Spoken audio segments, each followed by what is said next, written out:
Hello សួស្តីបងប្អូនទាំងអស់គ្នានេះគឺជាវីដេអូដែលយើងធ្វើការមកកន្លែងអាងហែលទឹក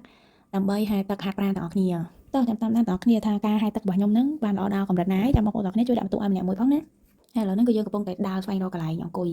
រកមិនទាន់ត្រូវចិត្តទេជំរុំទៅរកកន្លែងឃើញដើរទៅដើរមកឡើងចង់100ជុំឥឡូវហ្នឹងគឺយើងបានរកកន្លែងអង្គុយឃើញហើយយើងកំពុងប្រៀបត្រៀមចុះទឹកហើយឥឡូវហ្នឹងគឺខ្ញុំកំពុងតែធ្វើការពាក់បន្តាហើយរៀបសក់រៀបអីស្រួលបួសិនយើងខ្លាចទឹកដែរណាដោយសារយើងមកភ្លាមៗមកយើងមិនទាន់បានប្រុងប្រៀបណាតែដើម្បីវីដេអូគឺយើងចេញប្រតិបត្តិការអញ្ចឹងណាទោះមិនចង់ក៏យើងត្រូវតែបញ្ញាដែររឿងតិចដែរដំបូងប៉ុន្តែ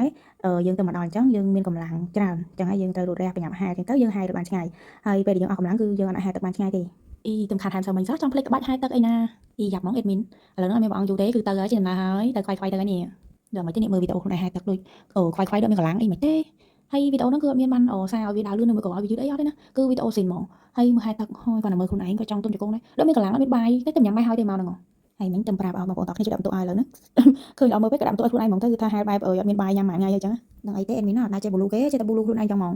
ហ្នឹងហើយហ្នឹងគឺមានបទពិសោធន៍មួយចង់ចែករំលែកទៅបងប្អូនទាំងគ្នា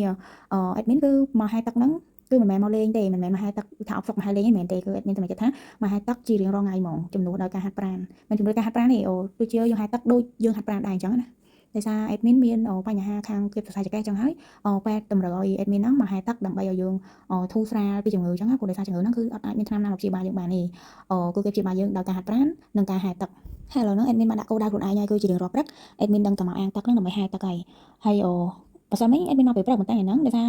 ដូចជាអស់កម្លាំងពេកទៅដេកខដល់ពេលចឹងទៅមករៀងថ្ងៃមក12ថ្ងៃត្រង់ហើយបានមកអាងហែលទឹកចឹងហើយវីដេអូនេះដែរគឺអេដមីនចង់ចែករំលែកបទពិសោធន៍ខ្លះៗជូនទៅដល់បងប្អូនទាំងគ្នាដែលកំពុងតែមានជំងឺភាពសរសៃនៅចង្កេះចឹងចឹងហើយអេដមីនរីកមិនខ្លាំងមែនតើឲ្យឆ្លៀតពេលធ្វើម៉េចមកហែលទឹកយ៉ាងតិចបំផុតក៏2ទៅ3ដងក្នុងមួយសប្តាហ៍ដែរដើម្បីឲ្យជំងឺរបស់យើងធូរស្រាលហើយបទពិសោធន៍របស់អេដមីនគឺមកហែលបាន2ថ្ងៃហើយគឺមានអារម្មណ៍ថាធូរខ្លាំងមែនតើហ្មងដែលយើងធ្លាប់តែយប់ឡើងយើងឈឺយើងចុករោយើងគេងលក់អីបានអីចឹងអូយទៅពេលយើងហែលទឹកហើយគឺជួយយើងបានច្រើនខ្លាំងអត់និយាយលេងទេបងប្អូនទាំងគ្នា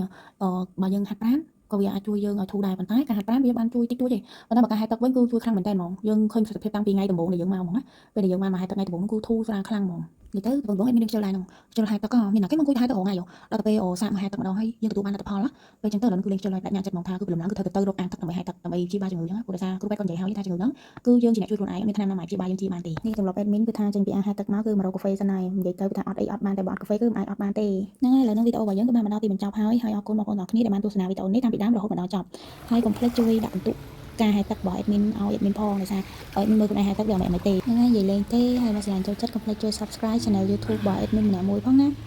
ជួបគ្នានៅវីដេអូក្រោយទៀតអរគុណច្រើនបាយបាយ